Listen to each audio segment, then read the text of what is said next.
You have to give credit to right-wing pundit Michael Knowles. He really knows how to combine sexism with the humble brag. My wife, she's done both. Sweet little Lisa she's a real tradwife. She bakes the bread, she makes the pasta, she does all the stuff, takes the kids out. But she has a PhD. She's had a career. She has a doctorate. I have an honorary doctorate. I'm just the arm candy, really. Ew, that's not a rom-com. That's a horror movie. One where your wife is trapped in the house. MAGA media desperately wants you to believe that young women long to be tradwives. But that's nonsense, and I'll show you why. I'm Amanda Marcotte. Welcome to Standing Room Only.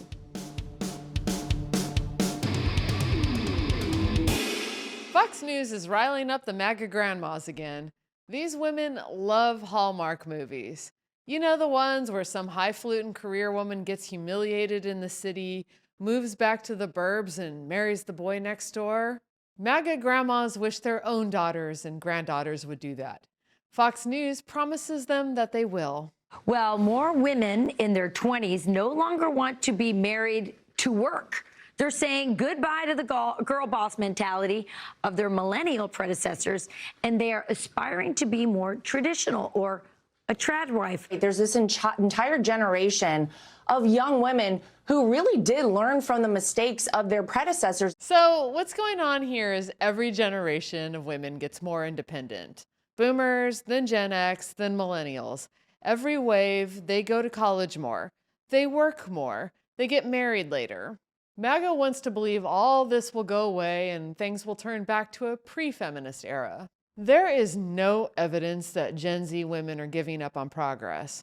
But Lara Trump says that God himself is making the difference. I also think a big part of this is a return to God. Yeah. Look at this Gen Z. These are kids who are finding themselves turning back to the church, turning back to religion.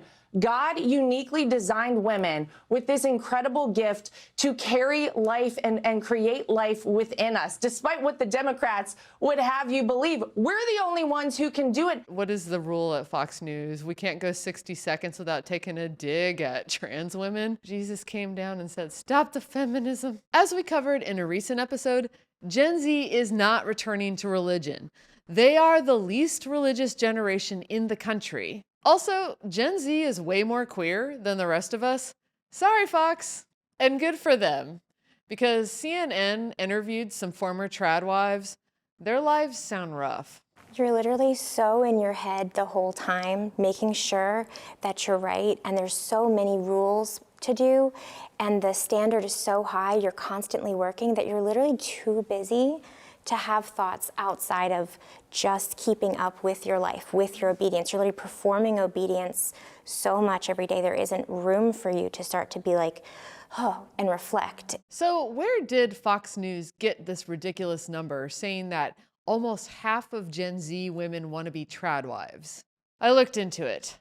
The survey was done by this company called Edgebirdie. They aren't pollsters. They promise college kids that they can do their homework for them. The poll was just an online quiz.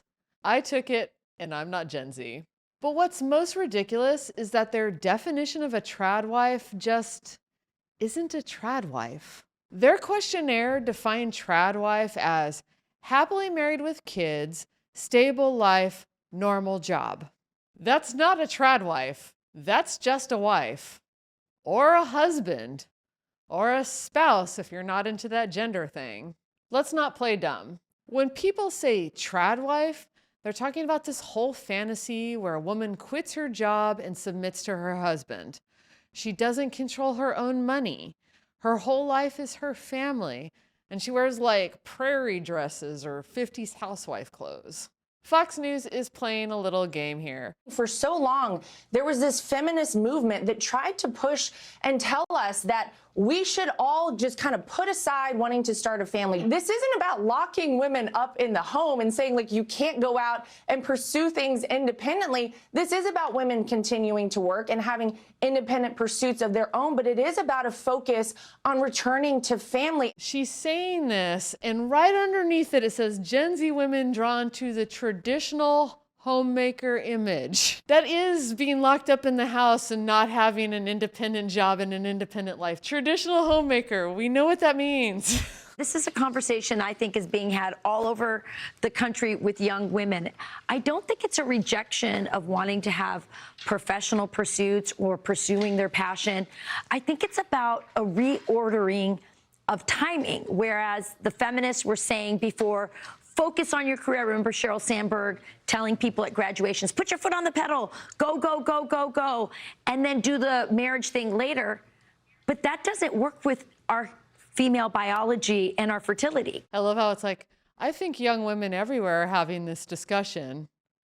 We don't have any evidence of that. We just have a couple of middle-aged women talking about this. This is meant to sound reasonable. They're trying to argue that you can have it all, but it's a bait and switch. Women start their careers young and have their families later for good reasons. 1, it takes time to meet the right guy. 2, raising kids is easier with a stable income. 3, if you wait till your kids are grown to really start working, you'll fall behind. You can see how they're exploiting this tradwife discourse to reinforce a really terrible idea, which is that domestic work and childcare are solely a wife's job. Whether she has a job outside the home or not, she's the only one who has to do this. A few other people on the right were running with this new fake definition of tradwife. Like a tradwife is just what we used to call a wife. It's like a woman who keeps a home, deals with the home economy, raises children, like puts on a dress every now and again, cooks dinner. They just want young women to put off the career until after marriage and babies. As a working mother who has a great career and who's having children didn't hamper that career, what would kind of be your blueprint for other young women who would want to come into journalism? You may not want to get married and have kids, but if you do, that should get as much, if not more, focus from you about how you're going to make that happen. Stephen Miller's wife, Katie Miller, gave the game away with a recent tweet where she complained about the declining teen birth rate. I mean, God. I look forward to Fox News telling teens that prom and high school graduation can wait until after they've had their kids. This isn't just chatter. The people behind Project 2025 have a new strategy out to force women out of work and into the tradwife life, mostly by taking away contraception, abortion, and daycare. I'll talk about this more during Pass the Mic with my guest, journalist Kylie Chung. She'll explain how they're trying to sell women on giving up their rights. Depending on men is not smart. Fox News won't report on it, but real research shows that men who want actual tradwives don't respect women who live that way. They see them as objects to be used and not full people. This isn't really about wives at all, right? It's about husbands and about springing them from all duty to take care of kids and do work around the home. When you strip all the right-wing propaganda away, that makes sense. If being a tradwife is so great, wouldn't men want it for themselves? My guest today is Kylie Chung. She's a staff reporter at Abortion Every Day, and they are such a wonderful newsletter. They have been ahead of the curve on all these trends. They see what's coming, I think, better than almost any other journalists out there. So welcome to Standing Room Only, Kylie.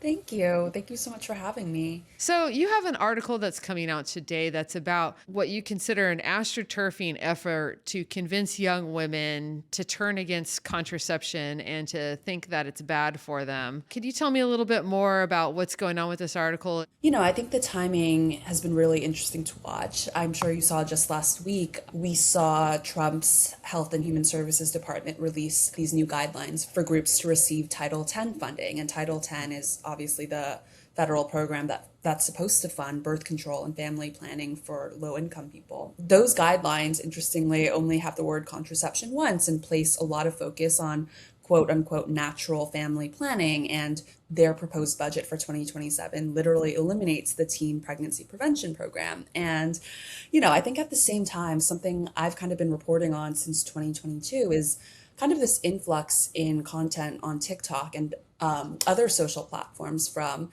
female lifestyle influencers who aren't necessarily identifying as, political, and, they're more lifestyle influencers. And we're seeing a lot of narratives about hormonal birth control being dangerous, or how you should switch to quote unquote natural birth control and touting methods like, I believe, the rhythm method, which results in a lot of unplanned pregnancies, and just kind of pushing these different ideas that birth control is dangerous or harmful. And, I think an unfortunate thing here is that what we're seeing is there is a certain level of playing into a very legitimate experience, which is that, all of us, or that young women and people who use birth control, will have different experiences with different methods. Or, what we'll find is there is so much misogyny within the health system that can really give people sometimes, unfortunately, negative experiences with seeking care like this. And, I think that right wingers have really been able to capitalize on that to kind of, push these narratives in an organic way and kind of exploit very real experiences to then kind of push this untrue message that hormonal birth control sweepingly is dangerous. And therefore, what that is really laying the groundwork for is manufacturing consent for the erosion of our rights, where, we've seen in the last few years, congressional Republicans have voted to block legislation that would codify a right to birth control. We've seen the former Republican governor of Virginia do that. And now we're seeing, these Title X guidelines from the Trump administration that are clearly kind of laying the groundwork to go after birth control. At the start of 2026, in the Abortion Everyday newsletter, you had some predictions, and you predicted that in this year, Republicans would start glorifying, your word, glorifying teen pregnancy.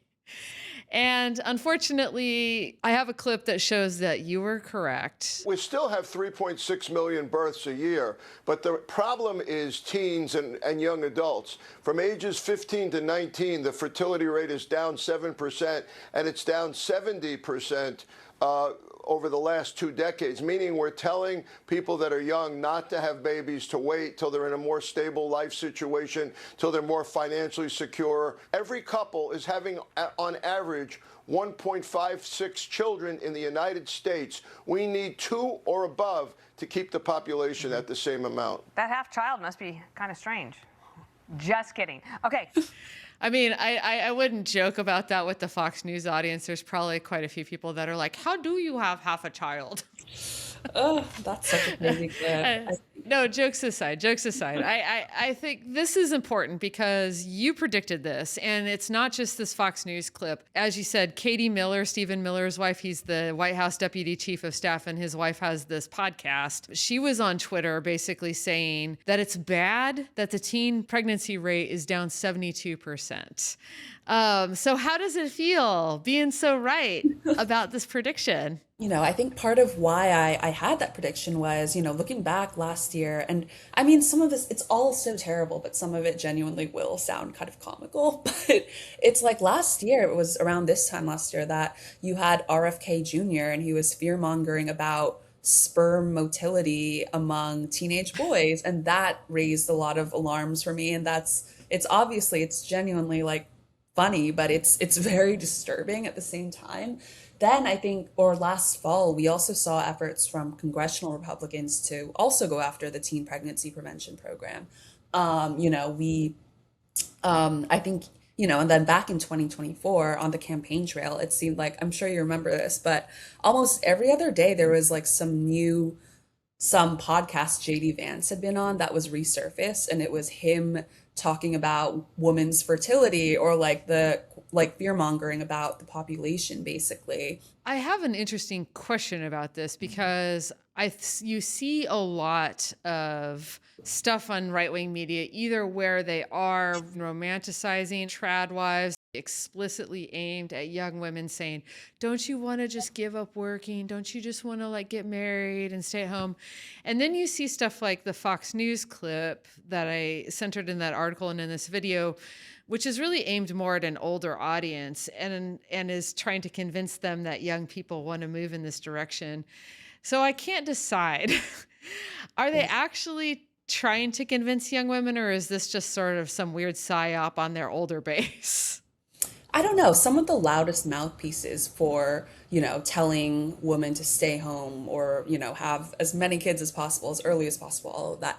A lot of that is coming from people like Erica Kirk or people like Candace Owens, who are these multimillionaire businesswomen who are working all day. And it's like, in terms of them telling like me or other young women to give up our jobs, it's like, why don't you give up your job first? Like Erica Kirk is kind of everywhere but at home with her kids. And it's just crazy to hear that coming from her. It's very like Phyllis Schlafly is kind of what I think of immediately. But what we see from right wingers is kind of like taking out this kernel of truth and then running with it in the opposite direction. I kind of feel where, yes, like there is so much medical misogyny, and many of us have had, you know, very negative, in some cases, negative experiences navigating the health system and trying to access birth control. Or, you know, there are so many other solutions to that aren't, you know, pushing birth control out of reach and, you know, increasing the chance of an unplanned pregnancy and all of that. And similarly, I think, I don't know, if you look at the economy right now, or if you look at how exploitative so many jobs are and just like the state of the economy overall, you know, obviously there is a lot of inherent appeal to like telling people to go in this different direction.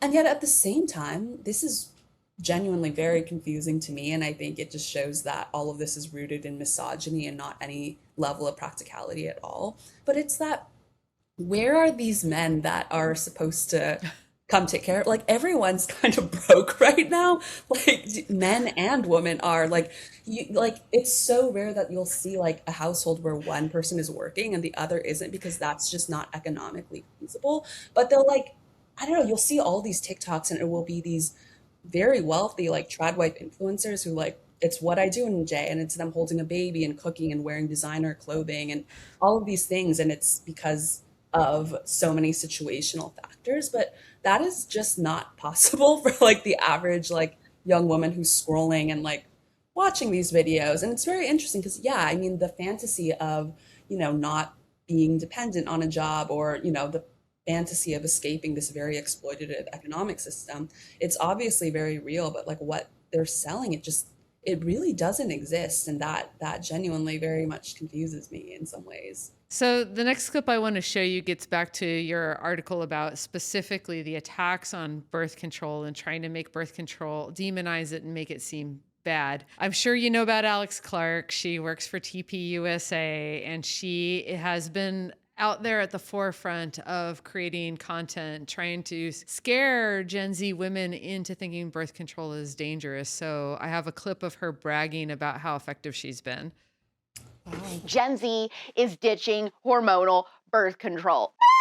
For more and more Gen Z women, there's an intuitive sense that hormonal birth control might be messing with us and our brains. And research, she wrote, is backing it up, showing correlations between the pill and a decreased sex drive, as well as higher rates of depression and suicide, and even stress reactions similar to PTSD survivors. Women are operating in a completely different state of mind on the pill. And the pill, by the way, was never supposed to be taken long-term. It was supposed to be temporary. And yet, some of us are on it for decades. That's why I'm on a mission to get young women off this pill. And if it is the only thing that I talk about from now on, so be it. So before we get into this, I just want to be very clear with the audience. Everything she said is not true.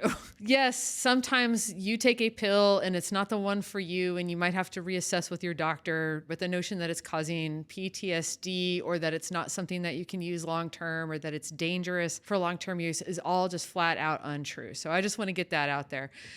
But she's out there saying that she's convincing women to stop taking the pill. And you've been doing all the reporting on this. So I want to know, how worried should we be? Is she right? Is she actually talking women out of taking the pill when they should be taking it? Overall, birth control usage has stayed fairly consistent through the years. I think if we have seen some small decreases here and there, I think that over the last several years, there has just been this large influx of disinformation, as well as, growing attacks on access. And so the fact that it has stayed consistent even through those increasing barriers, I think is pretty telling.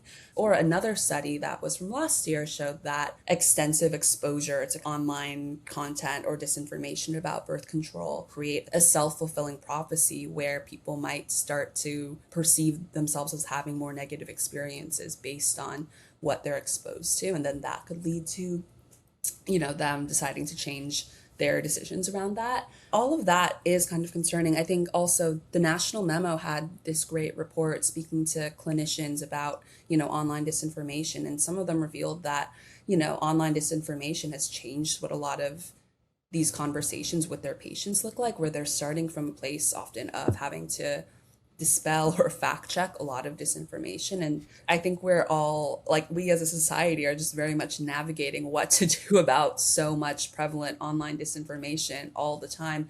And, this is how it particularly obviously plays out in conversations around reproductive health, but it obviously is a broader issue. Awesome. Well, I think that's a good place to leave it, Kylie. So please hype yourself. Where can people find you online and find and follow your work? Yeah, well, I'm, as a staff reporter at Abortion Every Day, I'm reporting on our reproductive rights every day at abortioneveryday.com. And yeah, on social platforms or on, I guess, X, I hate calling it that, but on Twitter, Blue Sky, my username is Kylie T. Chung. Awesome. Thank you. And thank you for watching. And don't forget to like and subscribe to see more videos like this. And please stick around for Encore. I have a really on-point song for you this week.